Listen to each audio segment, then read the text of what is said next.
edades, muy difícilmente van a lograr romper ese techo de cristal y muy difícilmente llegar hasta la clase de servicios. Entonces tenemos un piso y un techo de cristal en las sociedades latinoamericanas que nos hablan de una enorme desigualdad, ¿no? Y de lo que podemos también concebir como una herencia intergeneracional de riqueza y de pobreza, ¿no? Y ahí es donde la discusión sobre movilidad intergeneracional se cruza, ¿no? Se entrelaza con toda la discusión sobre la reproducción intergeneracional de la pobreza.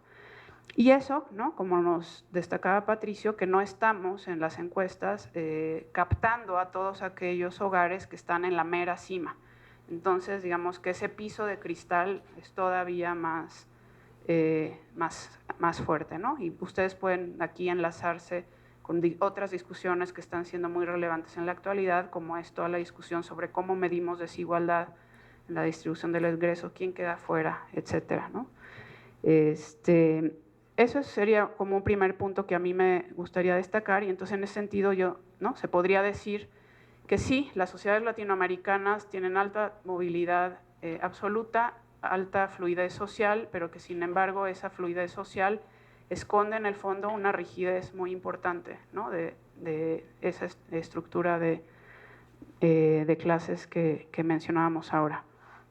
En un segundo lugar me gustaría destacar otro resultado que me parece muy relevante y que tiene que ver con también uno de los hallazgos que ya mostró Patricio, que es el hecho de que las sociedades latinoamericanas tenemos puestos de trabajo escasos en las posiciones altas o de alta calificación y mucho más abundancia en los puestos de trabajo de baja calificación.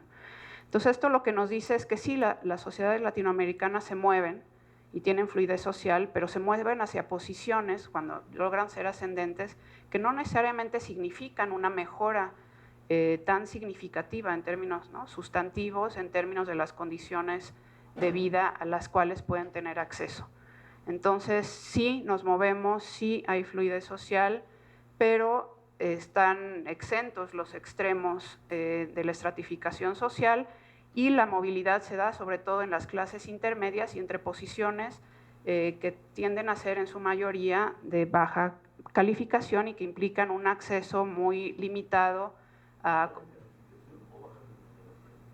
ambas. Baja calificación, digamos que en la estructura de clases, pero que están asociadas con condiciones laborales precarias y una remuneración también precaria. Entonces esto evidentemente me parece que lo que constituye es un escenario en el cual los bajos niveles de vida de la población y la alta desigualdad social en la cual se imponen restricciones estructurales hacia una movilidad social futura, ¿no? O sea, no se están creando esos puestos de trabajo que serían necesarios para que la movilidad ascendiente pudiera tener mayores retribuciones en términos de condiciones de vida. Y esto tiene que ver con el último punto que Patricio enfatizaba acá, con lo que han llamado una movilidad espuria, que es esta disociación entre la movilidad de clase y la movilidad económica, en donde ha habido precisamente esa depreciación en términos del acceso que cada clase social permite a un conjunto de satisfactores que podríamos incluso, ¿no? Mencionar específicamente el caso del ingreso laboral. Ahora, algo que Patricio no mencionó aquí, pero que a lo mejor valdría la pena citar y que tiene que ver con cuáles son las especificidades del caso mexicano en el marco de este conjunto de hallazgos sobre movilidad social en América Latina, ¿no? Para nada más que nos deje reflexionando, ¿no? México, y lo cito muy rápido, México, entre el conjunto de países, junto con Argentina y Chile, es de los países más rígidos, con barreras más fuertes en los dos extremos de la estratificación. En segundo lugar, junto con Perú, tiene el mayor porcentaje de puestos de trabajo de baja calificación entre la clase trabajadora, lo cual significa un predominio de puestos de alta precariedad y bajos ingresos. Junto con Perú y Brasil, tiene un porcentaje importante de movilidad entre clases agrícolas y no agrícolas. El sector agrícola sigue siendo importante en nuestro país, a pesar del proceso de urbanización que ya tiene, ¿no? buen rato. Hay un estancamiento de la estructura de clases después del periodo de sustitución de importaciones y de precarización en los puestos de trabajo. Otro fenómeno que es muy importante es que la movilidad que se experimenta es movilidad de corta distancia, es decir, en su mayor parte se mueven a clases contiguas, lo cual no representa, ¿no?, cambios muy quizá menores en términos del acceso a condiciones de vida, y lo que ya mencionaba Patricio, que no hay necesariamente una mejoría en la fluidez social a lo largo del tiempo, sino que incluso hay cierta evidencia que hace pensar que a partir del inicio del modelo económico vigente ha habido una reducción de la fluidez social. Ahora, me parece que, ¿no?, como he dicho, todos estos elementos sientan las bases para construir una agenda de investigación futura que tenga que ver con algunos elementos como la adaptación del esquema de clases, el estudio de la relación entre movilidad de clase y movilidad económica, una profundización en términos de la investigación y comprensión de cuáles son los factores mediadores de la movilidad social. Y aquí me gustaría enfatizar en algunos estudios que señalan la relevancia de poner énfasis en la calidad educativa, no solo en la expansión de la oferta educativa, la importancia de la vinculación entre las instituciones educativas y laborales, la importancia de las instituciones laborales en sí, ¿no?, el tipo de legislación laboral, etcétera, y la relación entre los regímenes de bienestar y el tipo, ¿no?, de régimen y la movilidad, ¿no? La necesidad de profundizar el estudio de género y movilidad y ampliar el número de casos para el análisis en América Latina en términos comparativos. Varios de estos puntos son a la agenda de investigación que ya se está avanzando, como nos mencionaba Patricio, pero hay otros donde yo creo que hay mucho espacio para analizar. Y ya para cerrar, ¿no?, decir que, como se mencionaba al inicio, los rasgos y los niveles de movilidad social tienen una relación muy clara con la justicia social, y con base en los resultados que nos presenta Patricio ahora, ¿no?, me parece que es evidente que hay todavía una deuda importante en América Latina en este sentido. Tenemos una estructura social que es poco favorable, con alta desigualdad de oportunidades, y sin embargo las sociedades se mueven. Sin embargo, en este contexto de resultados, yo creo que vale la pena preguntarse, ¿no?, hacerse algunas preguntas como ¿hasta cuándo se seguirán moviendo? ¿Quiénes son los que ganan y los que pierden en la forma en que nos estamos moviendo actualmente? ¿Y qué nos depara como sociedades en el futuro si no hacemos algo para modificar el estado actual de las cosas? Esto me lleva ya a concluir mencionando que me parece que los hallazgos de esta investigación son un insumo muy importante para pensar y reflexionar sobre el tipo de políticas públicas que se requieren para impulsar la movilidad social y romper esos mecanismos que aseguran la reproducción de ventajas y desventajas sociales. Y yo creo que, ¿no?, sobre este tema habría mucho que reflexionar y discutir, pero podrían en principio pensarse en la necesidad de políticas económicas que generen no solo crecimiento económico, sino cambios en la estratificación nacional, en la estructura productiva, ¿no?, que se traduzcan en la creación de puestos de trabajo calificados y con mejores condiciones laborales. Este desfase entre movilidad de clase y movilidad económica también nos llama, entre otras cosas, a reflexionar sobre la manera en que, ¿no?, el tipo de políticas que se tienen que instrumentar para recuperar el ingreso laboral, y que podrían empezar o tienen que empezar por la mejora del salario mínimo, que es uno de los temas que en México está, ¿no?, ahora con una fuerte discusión, pero que tienen que ir más allá, ¿no?, del aumento del salario mínimo. El cambio en la política fiscal que permita una mayor redistribución para romper ese piso de cristal, ¿no?, que tenemos arriba, que asegura la reproducción de ventajas y que impide, ¿no?, romper el piso de cristal para que los pobres puedan tener acceso a otras oportunidades que permitan mayor movilidad. Y, por último, políticas sociales de corte universal, ¿no?, que aseguren el ejercicio de derechos sociales, ¿no?, en términos de igualdad, que se liga con esta reflexión que hacía Patricio sobre la igualdad de condiciones, que tiene que ser indispensable para poder hablar de igualdad de oportunidades. Esto yo pienso que no invalida los programas sociales focalizados que ahora, ¿no?, predominan en México y en la mayoría de los países de América Latina. Creo que esos pueden seguir siendo un instrumento de política, pero siempre y cuando estén en el marco de una estrategia de política social que tenga una visión de carácter universal. Y esto necesariamente requiere de inversión pública, y que es ¿no?, una mayor inversión pública la que tenemos ahora, y que es justo lo que ahora estamos observando, que en el caso de México está sucediendo lo contrario, ¿no? Con todos los recortes presupuestales y el efecto que esto tiene sobre la inversión no solo productiva, sino también la inversión social. Y bueno, estos serían mis comentarios. Muchas gracias. Muchas gracias, doctora. Tenemos todavía algunos minutos para escuchar comentarios muy breves, muy puntuales, preguntas que se deseen plantear. Ofrezco la palabra, por favor, señor, en la tercera fila, al lado derecho de ustedes. Muy brevemente, me hizo recordar un libro que leí hace muchos años que se llama El Sistema Social de la Ciencia, de Cole and Cole, pero ahí hablaban de estratos y ventajas acumulativas, puntos de partida, etcétera. Se me ocurre que su metodología, y si es una ocurrencia, puede ser muy útil para estudiar y comparar profesiones. Propongo, por decir algo, la profesión de los agrónomos, que tienen un origen rural, que son empleados por el gobierno, el sector público, con muy bajos salarios, comparado con alguna otra profesión, pero incluiría el aspecto de la ideología, porque un genómico tiene que recibir mucho más recursos, mejores salarios, que un agrónomo. Entonces también esos factores creo que están en juego. Gracias. Por favor, la señorita, al centro.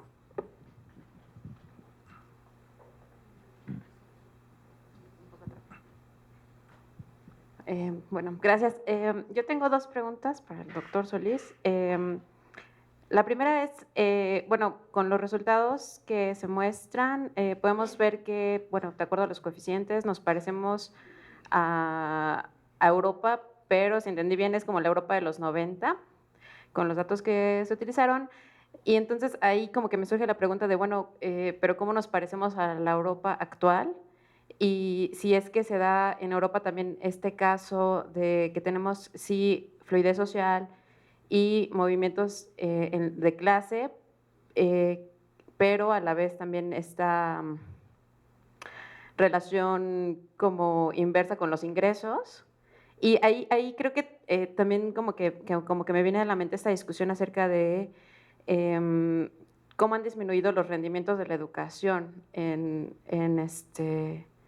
la actualidad, o con respecto, por ejemplo, en esta gráfica de los 70 para acá, que también habría que ver esa asociación, ¿no? Y bueno, la segunda pregunta es más amplia y es nada más como para reflexionar, y sería como que, bueno, con base en estos datos y con lo que estudiaron en el libro, como que a dónde vamos y cómo podríamos proyectar la movilidad y la fluidez social, si es que se podría, o usando como diferentes medidas para captar la movilidad de los individuos con respecto a la de sus padres. Y bueno, son estas dos preguntas. Gracias. Gracias. Ramón Carlos Torres.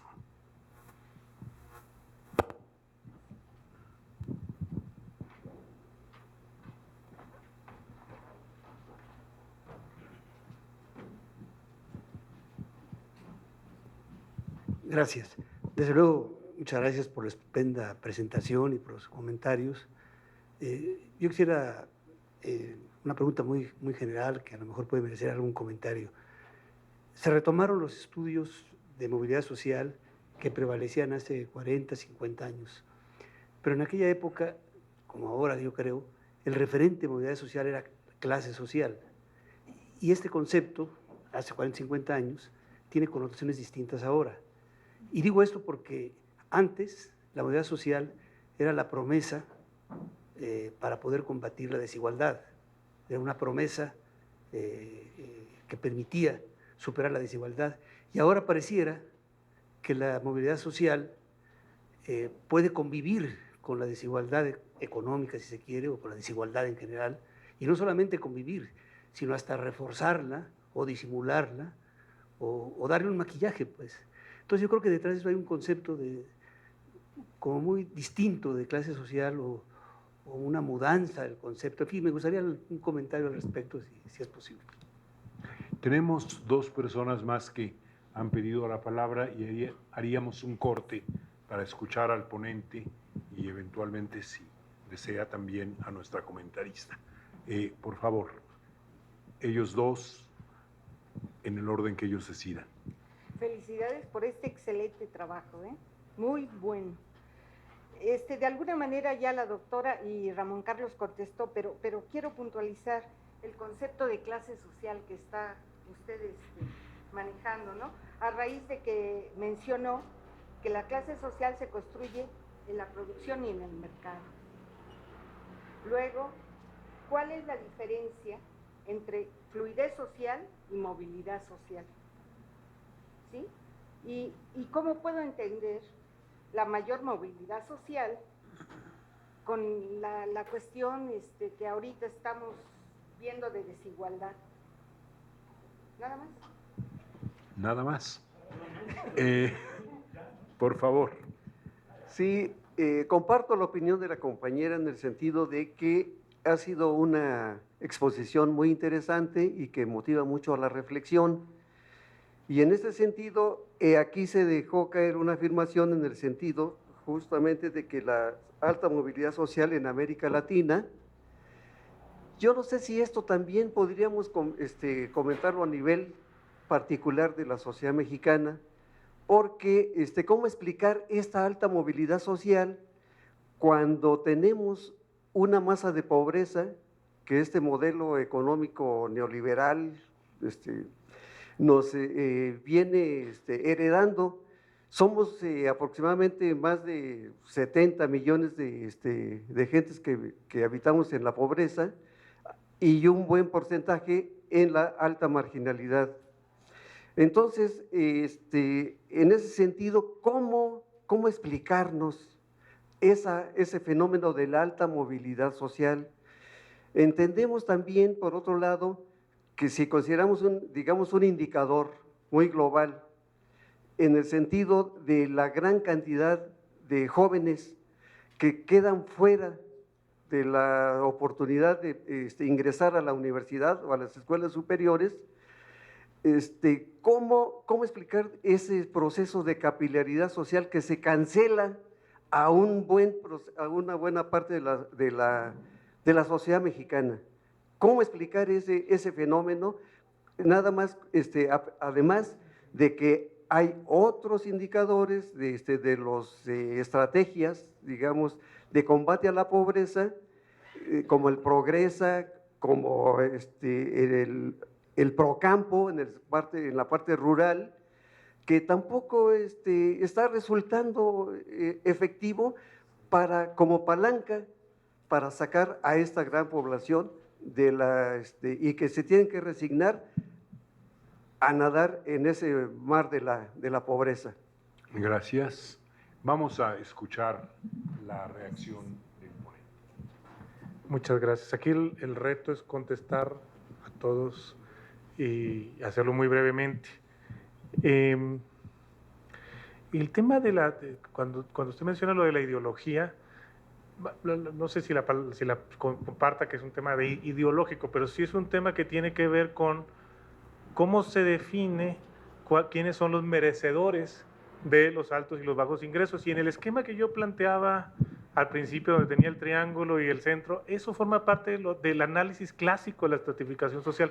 Es uno de los procesos clave que tiene que analizar los estudios de estratificación social, es decir, cuáles son las posiciones que están mejor posicionadas y por qué, y algo tiene que ver, por supuesto, todo el tema, el conjunto de creencias, ideologías, etcétera, sobre lo que es más y menos valioso. Por supuesto que entra ahí. No estoy seguro si entra en el ámbito de la movilidad social, por supuesto que entra indirectamente porque son posiciones más deseadas aquellas que son las de mayor jerarquía, y entonces uno podría pensar que habría que evaluar la movilidad en función de esas posiciones en términos de una jerarquía. Pero voy a lo que sigue. La Europa actual, ¿quién sabe? No te puedo responder porque el último estudio grande que se hizo fue el de Brin, que fue publicado en 2004.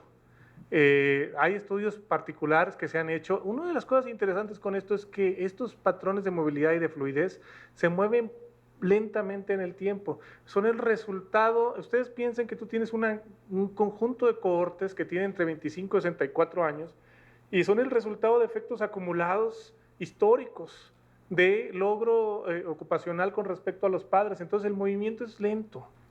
No hay, incluso es más lento que las fluctuaciones en el ingreso, por ejemplo. ¿Sí? Es un rasgo un tanto, diría yo, de más pesadez estructural que los flujos, el movimiento de los ingresos, que incluso de un año a otro en una crisis económica puede caer enormemente.